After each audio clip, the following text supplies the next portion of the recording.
কি হবে আলেম হয়ে ইমাম সেজে সমাজেতে পারো যদি সত্য কথা উচ্চ স্বরে না বলিতে, কথা বলেন ঠিক কিনা? কি হবে আলেম হয়ে ইমাম সেজে সমাজেতে পারো যদি সত্য কথা উচ্চ স্বরে না বলিতে, চাকরি ভয় কর যদি ছেড়ে দাও ওই না গদি, চাকরির ভয় কর যদি ছেড়ে দাও ওই না গদি, কি হবে ধোঁকা দিয়ে আল্লাহকে, কি হবে বেঁচে থেকে অযথা বিদ্যা শিখে যদি না করতে পারো বেদাত মুক্ত সমাজটাকে, কথা বলেন ঠিক কিনা? ও দোস্ত, নবীজি হাদিসের ভিতরে এটার কথা বলেছে, এই মদ্যপান যখন বেড়ে যাবে তখন ভূমিকম্প ঘন ঘন হবে, যখন জিনা ব্যভিচার বেড়ে যাবে ভূমিকম্প ঘন ঘন হবে, যখন গান বাজনা বেড়ে যাবে, কি বাজনা? গান বাজনা যখন বাইরে যাবে ভূমিকম্প ঘন ঘন হইবে। এখন এটা আমার মুহূর্তে হলে আপনারা হয়তো হালকা মনে করতেছেন, এটা নবীজি বলেছে। বাদ্যযন্ত্র যখন বেড়ে যাবে, ওলামায়ে কেরাম আছে, জিজ্ঞাসা করেন হাদিসের ভিতরে এগুলি আছে কিনা। হ্যাঁ, বাদ্যযন্ত্র যখন বেড়ে যাবে তখন জমিনে ভূমিকম্প দিবে কে? আওয়াজ করে বলেন, কে দিবে? আর নাচানাচি যখন বাড়বে তখন ভূমিকম্প বেড়ে যাবে। এই 4টা পাপের কাছে কইলাম, একটা মদ পান, আরেকটা জিনা ব্যভিচার, আরেকটা হলো গান বাজনা, আরেকটা হলো নাচানাচি। 4টা সমাজে আছে না নাই? আসেনি? এই 4টাই সমাজে চলতেছে। ভূমিকম্প দিয়া যে আমগরে আগে মাইরা লাই না, এটাই তো আল্লাহ তাআলা অনেক বড় করুণার দয়া করছে, কথা বলেন ঠিক কিনা? এই জন্য অর্ধলঙ্গ নারী রুমের ভিতরে ঢুকাইয়া আব্দুল্লাহ ইবনে হুযায়ফা রাদিয়াল্লাহু তাআলা আনহুকে ওই রুমের ভিতরে ঢুকাই দিছে। আর চিন্তা করছে যুবক মানুষ যেহেতু, তাহলে হয়তো ইমানের কিছু গাড়তে হবে। ও দোস্ত, কেমন মজবুত ইমান, কেমন ইমানদার ছিল তিনারা, আর আমাদের ইমানের কত মজবুতি। ও মুসলমান ইমানদার বান্দা, এরপরে আব্দুল্লাহ ইবনে হুযায়ফা রাদিয়াল্লাহু তাআলা আনহু ওই ঘরের ভিতরে ঢুইকা নামাজে দাঁড়ায় গেছে। সুবহানাল্লাহ, নামাজে দাঁড়ায় গেছে। ওই নারী, যেই নারী ভিতরে ঢুকছে, চিন্তা করলো নামাজ পড়ার পর যখন শেষ করবে তখন আমি তার সামনে আমি উপস্থাপন করব, এরপরে হয়তো সে আমার দিকে তাকাইবে। ও দোস্ত, নামাজ পড়ে ডানে সালাম ফিরায়, বামে সালাম ফিরায়, আর ওদিকটা নোট থেকে বাম সাইডে আইসা বইসা রইছে। না না না, তাকায় না, ডানে সালাম ফিরাইয়া বামে সালাম ফিরাইয়া তাড়াতাড়ি আবার নামাজে দাঁড়ায় যায়, আবার 2 রাকাত শেষ করে, আবার 2 রাকাত শেষ করে, এইভাবে নামাজ পড়তে পড়তে পড়তে পড়তে সারা রাত কাটায় দেয়। আল্লাহু আকবার বলেন। সকালবেলা এই রুম থেকে বের হইয়া ওই নারী বের হইয়া পারস্যের বাচ্চারে ডাক দেয়া বলে, ও বাচ্চা, আপনি আমার সঙ্গে কারে পাঠাইছেন? এটা মানুষ নাকি ফেরেশতা? আল্লাহু আকবার। বুঝেন না আপনারা নাকি মানুষ নাকি ফেরেশতা? হায় হায় হায়, কত চেষ্টা করলাম নিজের উপস্থাপন করার জন্য, কিন্তু একটা বারের জন্য সে আমার দিকে তাকাইলো না। 3.5 হাত জায়গা পাবি, পাবি না রে বিছানা, ঠিক কিনা? 3.5 হাত জায়গা পাবি, পাবি না রে বিছানা। আজকে তুমি যাদের লাগি শুধুই পাগল পারা, সারতে হবে মায়ার বাঁধন, কেউ যাবে না তারা। আজকে তুমি যাদের লাগি শুধুই পাগল পারা, সারতে হবে মায়ার বাঁধন, কেউ যাবে না তারা। আইসো একা যাইবা একা, আইসো একা যাইবা একা, সঙ্গে কিছুই যাবে না। 3.5 হাত জায়গা পাবি, পাবি না রে বিছানা। বলেন বলেন, 3.5 হাত পাবি না রে বিছানা। 3 দিনেরই বাহাদুরি শুধুই বালুর বাদ, ফুরিয়ে গেলে বাতাস টুকু মিঠবে যে তোর সাথ। 3 দিনেরই বাহাদুরি শুধুই বালুর বাদ, ফুরিয়ে গেলে বাতাস টুকু মিঠবে যে তোর সাথ। ক্ষমতারি দাপট দিয়ে টাকা পয়সা পয়সার দাপট দিয়ে টিকে থাকা যাবে না, 3.5 হাত জায়গা পাবি না রে বিছানা, 3.5 হাত জায়গা পাবি না রে বিছানা। ও মুসলমান ইমানদার বান্দা, এই গত পরশু দিন আমাদের সামনে হয়ে গেল বিশাল বড় ভূমিকম্প। ও দোস্ত, গভীর মনোযোগ দিয়া শুনবেন। ভূমিকম্প কখন হয়? আমার আপনার নবী মুহাম্মদুর রাসূলুল্লাহ সাল্লাল্লাহু আলাইহি ওয়াসাল্লাম হাদিসের ভিতরে বলেছেন, 4টা গুনাহের কাজ যখন দুনিয়ার জমিনে বেড়ে যাবে। জোরে বলেন, কয়টা গুনার কাজ? সবাই বলতে হবে, কয়টা গুনার কাজ? 4টা গুনার কাজ যখন দুনিয়ার জমিনে বাড়বে, নবীজি বলেন তখন ঘন ঘন ভূমিকম্প হবে। এখন 4টা গুনাহের কাজের কথা, এই 4টা গুনাহের কথা আমি আপনাদের সামনে বলবো। আপনারা মিলাইবেন, আপনারা জরিপ করবেন যে 4টা গুনাহের কাজের কয়টা গুনাহের কাজ বর্তমানে সমাজের ভিতরে হয়। একটু গভীর মনোযোগ দিয়ে শুনবেন। এই 4 গুনাহের কাজের প্রথম নম্বর গুনাহের কাজ হচ্ছে মদ্যপান। জোরে বলেন, কি পান? আওয়াজ করে বলেন, কি পান? মদ্যপান। মদ পান যখন দুনিয়ার জমিনে বেড়ে যাবে, ও দোস্ত, যখন এটা নরমাল হয়ে যাবে, যখন স্বাভাবিক হয়ে যাবে, আল্লাহ পাক রব্বুল আলামিন বেজার হইয়া, অসন্তুষ্ট হইয়া এই দুনিয়ার জমিনে ঘন ঘন ভূমিকম্প দিবে। নবী মুহাম্মদুর রাসূলুল্লাহ সাল্লাল্লাহু আলাইহি ওয়াসাল্লাম এই মদ্যপানের কথা বলেছে। যখন মদ্যপানটা স্বাভাবিক হয়ে যাবে, বেশি পরিমাণে হয়ে যাবে, তখন ঘন ঘন ভূমিকম্প হবে। সংক্ষেপে বলতেছি, 2 নাম্বার হচ্ছে জিনা, অর্থাৎ জিনা ব্যভিচার যখন বেড়ে যাবে, তখন আল্লাহ তাআলা ভূমিকম্প বাড়ায় দিবে। বর্তমানে জিনা সমাজে আছে না নাই? জোরে বলেন, আছে না নাই? জিনা আছে, কম না বেশি? ও দোস্ত, এটা এত নরমাল হইছে, মুয়া চিনি মুড়ির মতো এত নরমাল হয়ে গেছে। হায় হায় হায়, কত জিনা ব্যভিচার সমাজের ভিতরে চলতেছে। আগে তো শহর কেন্দ্রিক ছিল, এখন গ্রামে গ্রামও চলে আসছে। আল্লাহ হেফাজত করুক, সকলে বলে আমিন। ও দোস্ত, গত পরশু দিন যখন শুক্রবার 10:39 ভূমিকম্পটা হইল, যখন কাঁপুনিটা দিল, ওই সময় অনেক মানুষ কোরআনের তেলাওয়াতে ছিল, ঠিক না ঠিক? অনেক মানুষ মুতালায় ছিল, অনেক মানুষ জিকির আজগারে ছিল, অনেক মানুষ কোরআনের তেলাওয়াতের ভিতরে ছিল, অনেক মানুষ ঘুমাইতেছিল। আবার কিছু মানুষ এমন আছিল, ওই সময় গুনাহের কাজে লিপ্ত ছিল। কেউ জিনার ভিতরে ছিল, কেউ পরকীয়ার ভিতরে ছিল, কেউ মদের ভিতরে ছিল, কেউ নাফরমানি কাজের ভিতরে ছিল। আল্লাহ তাআলা চাইলে কিন্তু পারতো সেই সময় ওই মানুষগুলাকে ধ্বংস করে দিতে। কথা বলেন ঠিক কিনা? কিন্তু আল্লাহ তাআলা এই ভূমিকম্প কেন দেয়? দিয়া সজাগ করে, এই সচেতন করে। ও আমার বান্দা, তুই কার পিছনে দৌড়াইতেছ, কার পিছনে পড়ছ? তুই আমারে বুইলা গেছ, আমার হাবিবকে বুইলা গেছ। তুই শয়তানের পিছনে দৌড়াইতেছ, নফসে আম্মারা অনুসরণ করতেছ। আয় আয় আয়, ও বান্দা, ওদিকে যাইস না, ওদিকে যাইলে জাহান্নাম তোদের জন্য রেডি আছে। ওদিকে যাইস না, তুই আয় আয় আয়, আমার পথে আয়। আল্লাহ তাআলা ভূমিকম্প দিয়া সচেতন করে, সচেতনতার জন্য আল্লাহ তাআলা ভূমিকম্প দেয়। কিন্তু অনেক মানুষ যারা জ্ঞানবান, যারা বুঝমান, তারা সচেতন হয়। কিন্তু যারা বেকার বোকা, অর্থাৎ যারা বুঝমান না, যারা বেশি চালাকি মনে করে, নিজেকে চালাক মনে করে, ওই মানুষগুলা কিন্তু পরিবর্তন অনেকেই হয় না। কথা বলেন ঠিক কিনা? এমনও মানুষ আছে যে বিপদে পড়লে আল্লাহর কথা স্মরণ করে, আবার বিপদ থেকে মুক্তি পাইলে, মুক্ত হইলে আল্লাহর কথা ভুলা যায়। কথা বলেন ঠিক কিনা? এর প্রমাণ আপনারা দেখছেন 2020 সালে, 21 সালে করোনা আসছিল, শুধু বাংলাদেশে না, পুরো পৃথিবীতে। যারা আওয়াজ করে বলেন, মনোযোগ আপনার আসেনি এদিকে? চিন্তা করতেছেন, শাহপুর মাদ্রাসার মাহফিল, এত বড় মাদ্রাসা, 66তম মাহফিল, 63তম মাহফিল। হায় হায় হায়, কত বছরের একটা মাহফিল। এখানে হিসাবে মাগরিবের পরে মাঠ ভরার কথা ছিল, কিন্তু এখন যে অবস্থা দেখা যাইতেছে, মনে হয় যে কি আমি বুঝি না। যাই হোক, সবাই আবার এখন ওয়াজ নসিহত এত পছন্দ করে না, ঠিক না ভাই? ঠিক। ওয়াজ নসিহত কি সবাই লেগে আনি? আরে ভাই, আপনি যদি মনে করেন যে ওয়াজ নসিহত আপনার লেগে দরকার আছে, তাইলে হয়তো অনেক মানুষ এখানে আসছে। এখানে যেই মানুষগুলো, আপনি বাজারে যান, ওই যে ওদিকে যে মেলা বসছে, ওই মেলার ভিতরে মানুষের অভাব নাই। আবার ওই দোকানের সামনে চাটও খাইতেছে আর কি।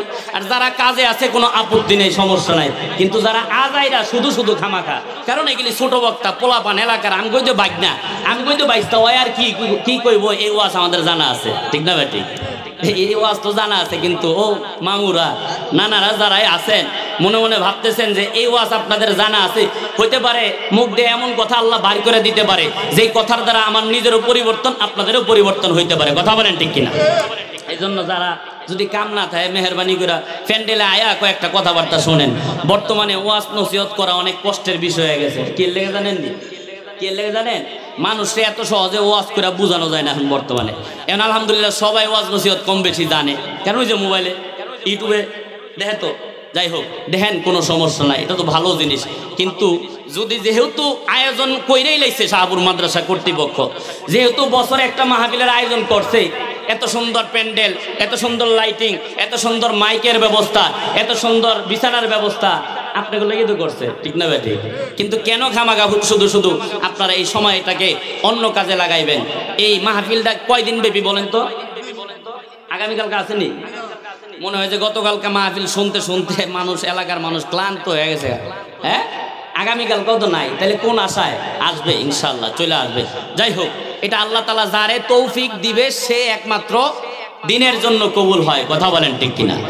সম্মানিত হাজিরিন, যেই কয়টা মানুষই আছেন আপনারা একটু যদি দিলের কান লাগায় আমলের নিয়তে 2-4টা কথা শোনেন, ইনশাআল্লাহ হতে পারে আল্লাহ তাআলা এই মাহফিলকে এই উসিলায় কবুল করে ফেলাইতে পারে।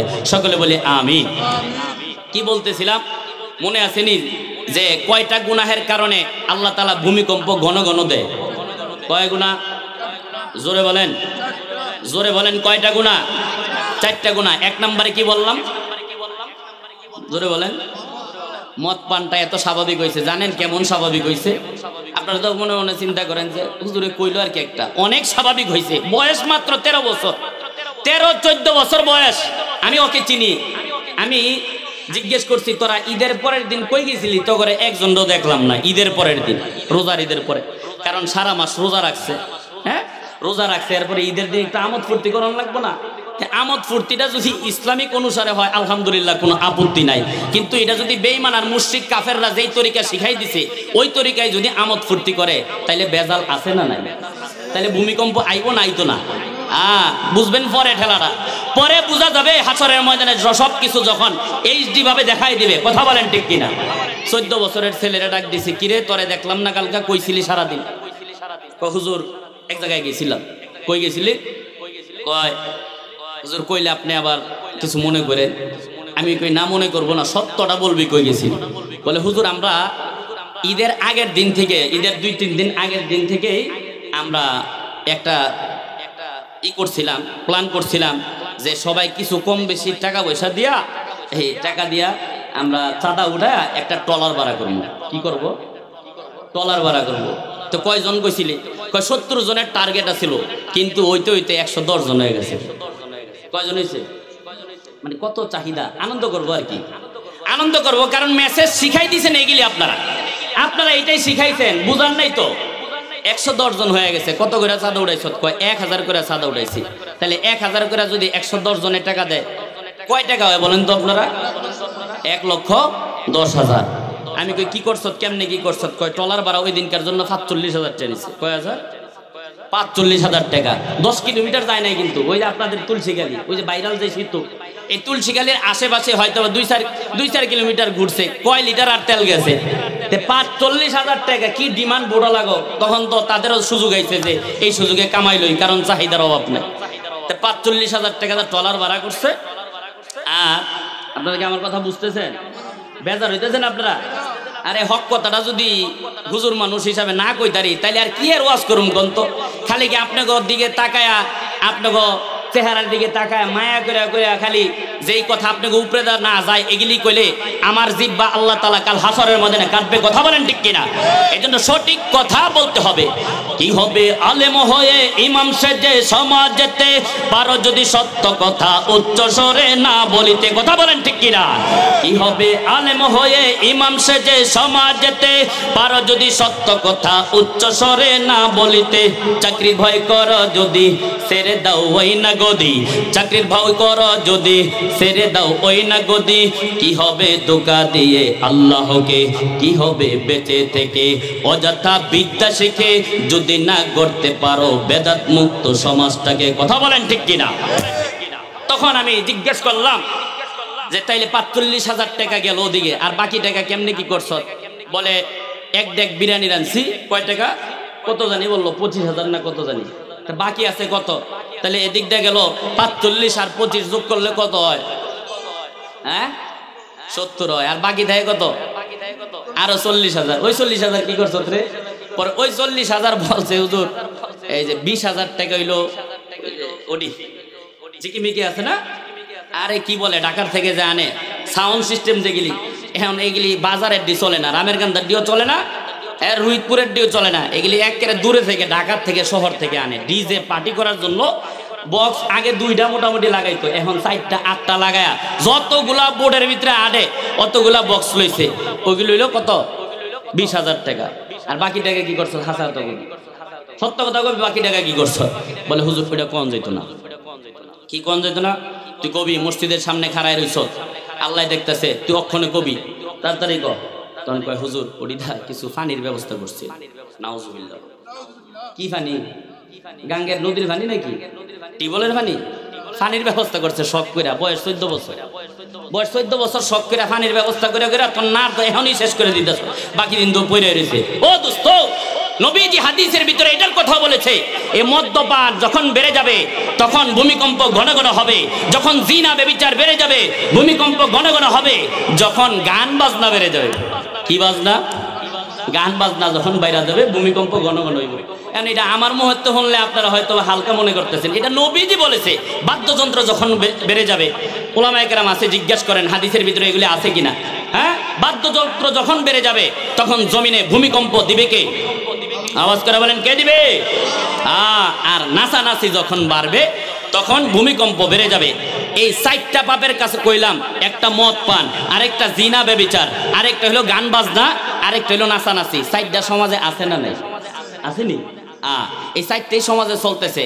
ভূমিকম্প দিয়া যে আমগরে আগে মাইরা লাই না, এটাই তো আল্লাহ তাআলা অনেক বড় করুণার দয়া করছে। কথা বলেন ঠিক কিনা? এই জন্য এখনো কি সাবধান হওয়ার সুযোগ নাই? এখনো কি সময় হয় নাই সাবধান হওয়ার? গত পরশুদিন ভূমিকম্প হয়েছে এত জোরে, তখন তো ভয় পায় ঘর থেকে বের হয়ে গেছে। আল্লাহ কি হইলো? জুমার সময় মসজিদে জায়গা হয় না, ছাদ পর্যন্ত বইরা যায়। ঠিক না বেটি? ছাদেও মানুষ, কিন্তু ভূমিকম্প যখন থামছে আসরের নামাজের সময় মুসল্লি এক কাতার হয় না। হ্যাঁ, ছাদের ভিতরেও জায়গা পায় না, কিন্তু আবার আসরের নামাজের সময় মুসল্লি পায় না, কারণ বিপদ কাটতে গেছে। বিপদ যদি আবার আল্লাহ দেয়, কারো বাবার ক্ষমতা আছে ফিরানোর জন্য, কারো শক্তি আছে, টাকা পয়সা দেওয়ার শক্তি আছে, না না না, কোশ্চিন কালেও না। এই জন্য দোস্ত সাবধান, সময় থাকতে সময়ের কদর করা। সময় থাকতে কি? সময়ের কদর করা। আল্লাহ পাক রব্বুল আলামিন সূরাতুল আসরের ভিতরে বলেন, ওয়াল আসর, সময়ের কসম, ইন্নাল ইনসানা লাফি খুসর, নিশ্চয়ই মানুষ ক্ষতিগ্রস্তের মধ্যে রয়েছে। আল্লাহ পাক রব্বুল আলামিন সময়ের কসম কেন খাইলো? সময়ের কসম কেন খাইলো? সময়ের শপথ কেন খাইলো? বুঝাইছে সময়টা অত্যন্ত দামি, কারণ এই সময়টা কাজে লাগাইয়া কত মানুষ জান্নাতের মালিক হয়, আবার কত মানুষ জাহান্নামের মালিক হয়। কথা বলেন ঠিক কিনা? ও দোস্ত, সময়টা এমন সময়, হায়াতের জিন্দেগি এমন, এই সময়টা কারো জন্য অপেক্ষা করে না, কারো জন্য বসে থাকে না। মোমবাতির ভিতরে আগুন জ্বালাই দিলে দেখবেন মোমটা আস্তে আস্তে গলতে থাকে, কারো জন্য অপেক্ষা করে না। ফ্রিজ থেকে বরফের টুকরাটা যখন বের করবেন, বের করার পরে যখন বাইরে রাখবেন, আস্তে আস্তে তাকায় দেখবেন ওই বরফটা আস্তে আস্তে গলতে থাকে। অর্থাৎ যেমনি ভাবে বরফ গইলা যায়, যেমনি ভাবে মোমবাতি গইলা যায়, এমনি ভাবে আমার আপনার জিন্দেগি থেকে হায়াত এইভাবে কইমা যাইতেছে। কথা বলেন ঠিক কিনা? এই জন্য আমার আপনার নবী মুহাম্মদুর রাসূলুল্লাহ সাল্লাল্লাহু আলাইহি ওয়াসাল্লাম হাদিসের ভিতরে বলেছেন, ইজতানিম খামসান ক্বাবলা খামসিন, তোমরা 5 জিনিস আসার আগে 5 জিনিসের কদর করো। জোরে আওয়াজ করে বলেন, কয় জিনিস আসার আগে? সবাই বলতে হবে কয় জিনিস আসার আগে? 5 জিনিস আসার আগে 5 জিনিসের কদর করো। 1 নাম্বার বলেছেন হায়াতাকা কবলা মাউতিক, তুমি তোমার হায়াতের কদর করো তোমার মৃত্যু আসার আগে। অর্থাৎ হায়াতের জিন্দেগিটা আমার আপনার মূল্যায়ন করতে হবে, কদর করতে হবে আমার আপনার মৃত্যু আসার আগে। কখন জানি মৃত্যু আমার আপনার চলে আসে। যত বড় টাকাওয়ালা হই, যত বড় বাড়ি সম্ভব, যত তাড়াতাড়ি সম্ভব মানুষ, এলাকার মানুষ সবাই ভিড় করবে, বাড়ির মানুষ চিন্তা করবে যাও যাও যাও তাড়াতাড়ি রোহিতপুর বাজারে যাও, তাড়াতাড়ি বাজারে যায় কাফন আনো। কিছু মানুষ চলে যাবে কাফন আনার জন্য, কিছু মানুষ চলে যাবে বাঁশ বাগানে বাঁশ কাটার জন্য, কিছু মানুষ কবরস্থানে চলে যাবে কবর খনন করার জন্য। কথা বলেন ঠিক কিনা? এইভাবে তাড়াহুড়া করতে থাকবে, পেরেশান হয়ে যাবে। যত তাড়াতাড়ি সম্ভব ওই বড় লোক মানুষটাকে, ওই বড় লোক মানুষটাকে ওই বিল্ডিং থেকে বের কইরা তাড়াতাড়ি, কত তাড়াতাড়ি দাফন দেওয়া যায়। ও দোস্ত, আমার আপনার হায়াতের জিন্দেগি এইভাবে একদিন চইলা যাবে। নবীজি বলেছেন ইগতানিম হায়াতাকা কবলা মাউতিক, তুমি তোমার হায়াতের কদর করো তোমার মৃত্যু আসার আগে। সংক্ষেপে বলতেছি, নাম্বার 2 বলেছেন শাবাবাকা কবলা হারুমিক, তুমি তোমার যৌবনকালের কদর করো তোমার মৃত্যুকাল আসার আগে। যৌবনকালের কদর করতে হবে। ও দোস্ত, যৌবনকাল তোমারে আল্লাহ তাআলা মাস্তানি করার জন্য দেয় নাই, যৌবনকাল তোমারে ফুটাঙ্গি করার জন্য দেয় নাই, যৌবনকাল তোমাকে জুলুম করার জন্য দেয় নাই, যৌবনকাল তোমার বদমাশি করার জন্য দেয় নাই। যৌবনকালটা আল্লাহ তাআলা স্পেশাল ভাবে দিছে। এই যৌবনকালে যখন বান্দা আল্লাহকে সিজদা দিবে, আল্লাহ বড় খুশি হয়ে যায়। আল্লাহ খুশি হয়ে ফেরেশতাদেরকে বলতে থাকে, ও ফেরেশতা তাকায় দেখো, তাকায় দেখো আমার বান্দা, ওই যুবক বান্দা কত সুন্দর আমার সিজদা দিতেছে। বলেন সুবহানাল্লাহ। ও মুসলমান ইমানদার বান্দা, এই জন্য যৌবনকালে ইবাদত করার দরকার আছে না নাই? জোরে বলেন আছে না নাই? ও দোস্ত, এটা হচ্ছে 2 নম্বর। 3 নম্বর নবীজি বলেছেন গিনা কা কবলা ফকরিক, তুমি তোমার ধন সম্পদের কদর করো তোমার দরিদ্রতা আসার আগে। এই তোমার টাকা পয়সা আছে, তুমি ভালো কাজে লাগাও, তুমি মসজিদ মাদ্রাসায় দাও, তুমি গরিব মানুষকে দাও, মানুষের জন্য রাস্তা বানায় দাও, মানুষের জন্য ব্রিজ বানায় দাও, মানুষের উপকার করে। ও দোস্ত, ওয়াজ মাহফিলে দান করো। এই টাকা পয়সা উল্টা পাল্টা কাজের ভিতরে খরচ করো না। এটা হচ্ছে 3 নাম্বার। 4 নাম্বার হচ্ছে তোমার সুস্থতার কদর করা অসুস্থতা আসার আগে। ও দোস্ত, 5 নাম্বারে আসেন। 5 নাম্বারে কি? 5 নাম্বারে হলো তোমার অবসর সময়ের কদর করো তোমার ব্যস্ততা আসার আগে। ও মুসলমান ইমানদার বান্দা, নবীজি বলেছেন 5 জিনিস আসার আগে 5 জিনিসের কদর করো। মনে আসেনি কয়টা জিনিস? সবাই বলেন কয়টা জিনিস? এই 5 জিনিস আসার আগে 5 জিনিসের কদর করতে হবে। ও দোস্ত, সময় কম, ছোট্ট একটু সময় আর আমি শেষ করে দিব। ও মুসলমান ইমানদার বান্দা, এরপরে আয়াতের ভিতরে আল্লাহ তাআলা কি বলেন? ওয়াল আসর, সময়ের কসম খাইয়া আল্লাহ তাআলা কি বলেন? ইন্নাল ইনসানা লাফি খুসর, নিশ্চয়ই মানুষ ক্ষতিগ্রস্তের মধ্যে রয়েছে। ইল্লা বইলা ইস্তেসনা করছে, ভাগ করছে, আলাদা করছে। ইল্লাল্লাযিনা আমানু ওয়া আমিলুস সলিহাতি ওয়া তাওয়াসাউ বিল হাক্কি ওয়া তাওয়াসাউ বিস সবর। তবে 4 গুণ যেই মানুষের ভিতরে থাকবে, 4টা গুণ যার ভিতরে থাকবে, তারা ক্ষতিগ্রস্তের মধ্যে না। বলেন সুবহানাল্লাহ। এই 4 গুণের প্রথম নাম্বার গুণ হচ্ছে যারা ঈমানদার। জোরে বলেন কি দার? জোরে বলেন কি দার? আমরা সবাই ঈমান আনছি কি আনি নাই? জোরে বলেন আনছি কি আনি নাই? কালেমাটা পড়ি, আশহাদু আল্লা ইলাহা ইল্লাল্লাহু ওয়া আশহাদু আন্না মুহাম্মাদান আবদুহু ওয়া রাসূলুহু। কালেমা তয়বাটা পড়ি, লা ইলাহা ইল্লাল্লাহু মুহাম্মাদুর রাসূলুল্লাহ। কেন পড়াইলাম জানেননি? এইখানে এখনো এমন মানুষ উপস্থিত আছে 1 বছর চইলা গেছে। এই যে নভেম্বর মাস চলে, 2025 সাল যখন শুরু হয়েছে, January, February, March, April, May, June, July, August, September, October, November, কয় মাস হইল? 11 মাস। জোরছে বলেন কয় মাস? 11 মাসে একবারও সুযোগ হয় নাই কালিমায়ে শাহাদাতটা পাঠ করার। এমন মানুষ আছে না নাই? জোরে কোন আছে না নাই? আবার ভূমিকম্প হইব না কি হইব? আল্লাহ আমাদেরকে বানাইছে কেন? আর আমি আপনি কোন পথে চলতেছি, কোন পথে হাঁটতেছি? ও দোস্ত সাবধান সাবধান। ঈমান আনছি আল্লাহর উপরে, ঈমান আনছি পরকালের উপরে, ঈমান আনছি আখিরাতের উপরে। ঈমানদারের কাজ কি? সেই কাজ আমার আপনার করতে হবে। আমার আপনার ঈমানের মজবুতি দরকার আছে। ও দোস্ত আমার আপনার ঈমানের মজবুতি নাই। হায় হায় হায়, উত্তরবঙ্গে যান, 5,000 টাকা দিতেছে, ঈমান বিক্রি করে দিতেছে। নাউজুবিল্লাহ। একটা টিউবওয়েল বসাই দিতেছে, বাথরুম বানাই দিতেছে, ঈমান বিক্রি করে দিতেছে। ও দোস্ত, অথচ সাহাবায়ে কেরামের ঈমান কেমন ছিল? সংক্ষেপে ছোট্ট ঘটনা বইলে আমার আলোচনার ইতি টানবো। আব্দুল্লাহ ইবনে হুযায়ফা রাদিয়াল্লাহু তাআলা আনহু, হযরত ওমরে ফারুক রাদিয়াল্লাহু তাআলা আনহুর আমলে তিনাকে সেনাপতি বানাইয়া, তিনাকে লিডার বানাইয়া পাঠাইছে পারস্যের সীমানার ভিতরে পাহারা দেওয়ার জন্য। ওদিকটা পারস্যের সম্রাট শুনতে পাইছে, হায় হায় হায়, মুসলমানদের ঈমান নাকি বড় মজবুত, তারা ঈমানের জন্য রক্ত জড়াইতে পারে, জীবন দিতে পারে। এটা পারস্যের সম্রাট, কাফের সম্রাট, কাফের বাচ্চা এই খবর পাইছে। খবর পাওয়ার ভিতরে তার দিলের ভিতরে শয়তানি জাগছে, তার মাথার ভিতরে দুষ্টামি জাগছে। আমি ঈমানদারদেরকে পরীক্ষা করব। কাদেরকে? জোরে বলেন কাদেরকে? পরীক্ষা করবে তাদের ঈমান নাকি মজবুত। এই জন্য ওই পারস্যের বাচ্চা সৈন্যবাহিনীকে পাঠাই দিছে, যাও যাও যাও, যেইখানে ঈমানদার পাইবা, যেইখানে মুমিন পাইবা, দইরা আমার কাঠ গড়ায় নিয়ে আসবা। এরপরে যখন তারা ধরতে গেছে, পারস্যের যে পাহারা দিতে গেছে 17 জনের কাফেলা নিয়া হযরতে আব্দুল্লাহ ইবনে হুযায়ফা রাদিয়াল্লাহু তাআলা আনহুকে তারা গ্রেফতার কইরা পারস্যের বাচ্চার সামনে নিয়ে গেছে। যা বলছে, ও বাচ্চা, ও জনাব, এই যে মুসলমানদেরকে আপনার সামনে দইরা আনছি। এরপরে পারস্যের বাচ্চা জিজ্ঞেস করে, তোমাদের মধ্যে লিডারকে, সর্দারকে? তখন দেখাই দিছে আব্দুল্লাহ ইবনে হুযায়ফা রাদিয়াল্লাহু তাআলা আনহুকে। ডাক দেয়া বলে, ও আব্দুল্লাহ ইবনে হুযায়ফা, তোমরা আমাদের হাতে বন্দী হয়ে গেছো, আমাদের হাতে তোমরা বন্দী। এখন তোমরা জানো তোমাদের মৃত্যুটা নিশ্চিত, তোমাদেরকে ছাইরা দিতে পারে, কিন্তু আমার কিছু শর্ত আছে। কি আছে? জোরে কোন কি আছে? এই কথা কে বলতেছে? পারস্যের বাচ্চা বলতেছে, কাফের বাচ্চা বলতেছে। কারে বলতেছে? আব্দুল্লাহ ইবনে হুযায়ফা রাদিয়াল্লাহু তাআলা আনহুকে বলতেছে। বলেন কি শর্ত আপনার? তখন পারস্যের বাচ্চা বলে, ও আব্দুল্লাহ ইবনে হুযায়ফা, তোমরা আমাদের হাতে বন্দী হয়ে গেছো, তোমাদেরকে এখন মুক্তি দিতে পারি, একটা শর্ত। বলে কি শর্ত? বলে শর্তের আগে আরেকটা অফার দিয়া লই। বলে কি অফার? বলে আমার যত সম্পত্তি আছে এই সম্পত্তি তোমার নামে লেখা দিব। কতটুকু? পারস্যের বাচ্চার যত সম্পত্তি আছে অর্ধেক সম্পত্তি কার নামে লেখা দিবে? আব্দুল্লাহ ইবনে হুযায়ফা রাদিয়াল্লাহু তাআলা আনহুকে। আবার ডাক দেয়া বলে, বাকি অর্ধেক সম্পত্তি থাকবে, আমার মেয়ে আছে একটা, ওই মেয়েটাকে তুমি বিবাহ করবা, বাকি অর্ধেকের মালিক হয়ে যাইবা।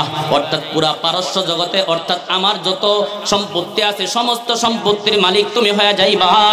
তবে শর্ত হইলে একটা। জোরে বলেন কয়টা? জোরসে বলেন কয়টা? একটা শর্ত। বলে কি শর্ত? বলে তুমি ঈমান ছাড়তে হবে। নাউজুবিল্লাহ বলেন। বলে, হো বাচ্চা, ও পারস্যের বাচ্চা, শুধু পারস্যের সাম্রাজ্য না, গোটা পৃথিবীও যদি আমার নামে লেখা দাও, তাহলে আমি 1 ইঞ্চির জন্য, 1 সেকেন্ডের জন্য ঈমান থেকে বের হইতে পারবো না। আল্লাহু আকবার বলেন। আব্দুল্লাহ ইবনে হুযায়ফা রাদিয়াল্লাহু তাআলা আনহুর কথা শুইনা অবাক হইয়া পারস্যের বাচ্চা অবাক হয়ে গেছে। কি ব্যাপার, কি ব্যাপার? তারে এমনে কাম হইব না।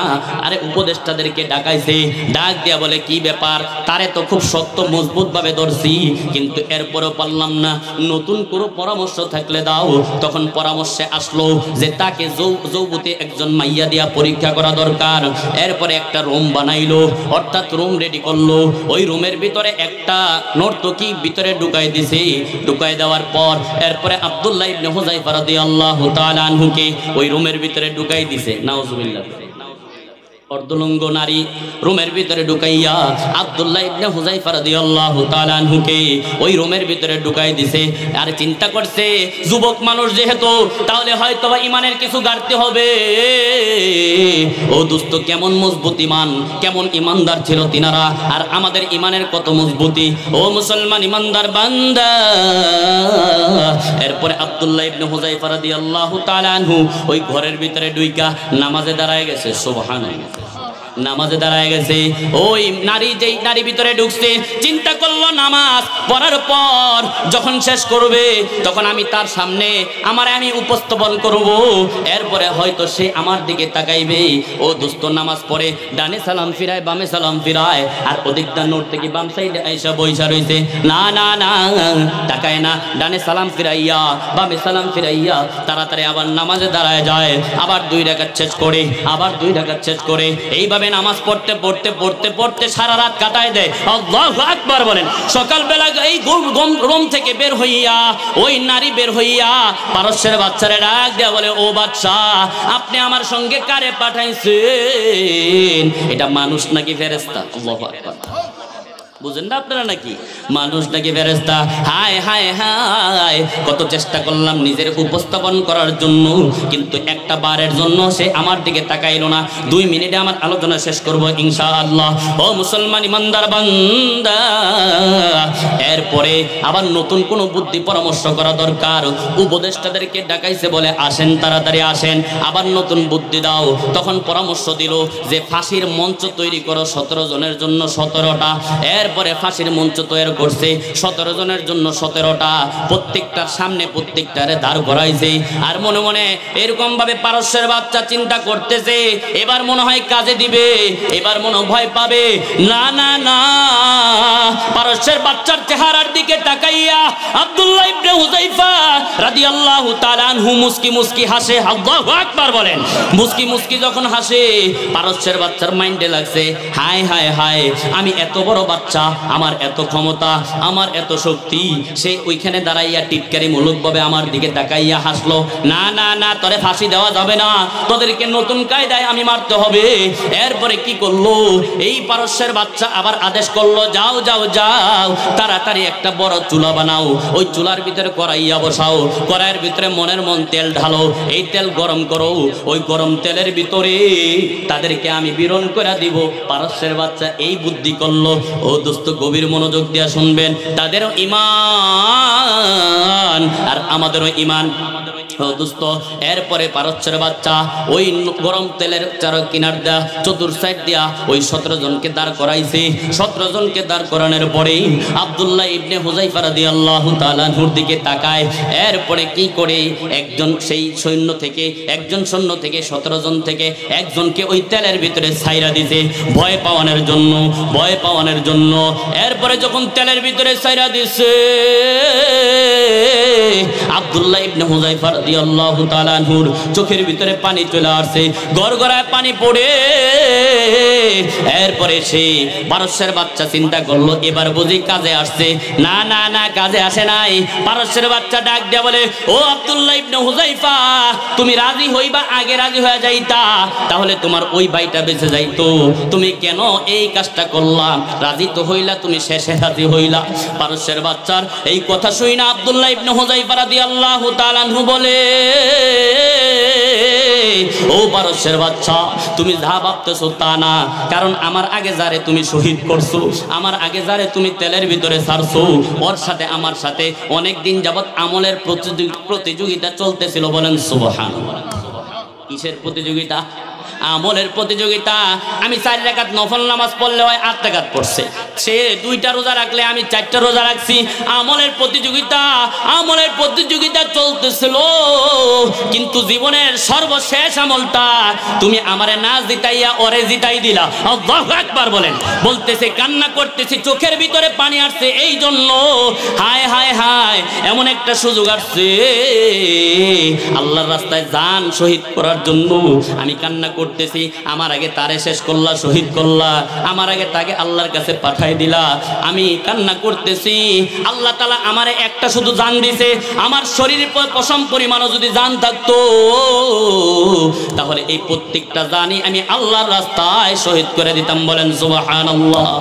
ও মুসলমান ইমানদার বান্দা, এই ছিল তাদের ঈমানের পাওয়ার, এই ছিল তাদের ঈমানের মজবুতি। ও দোস্ত, পারস্যের বাচ্চা এরপরে সিলিন্ডার করতে বাধ্য হয়েছে। আল্লাহু আকবার। এই ছিল তাদের ঈমানের অবস্থা। ঢাকা মাহফিল, সুস্থ সমাজ গড়ার বিপ্লবী চেতনায়।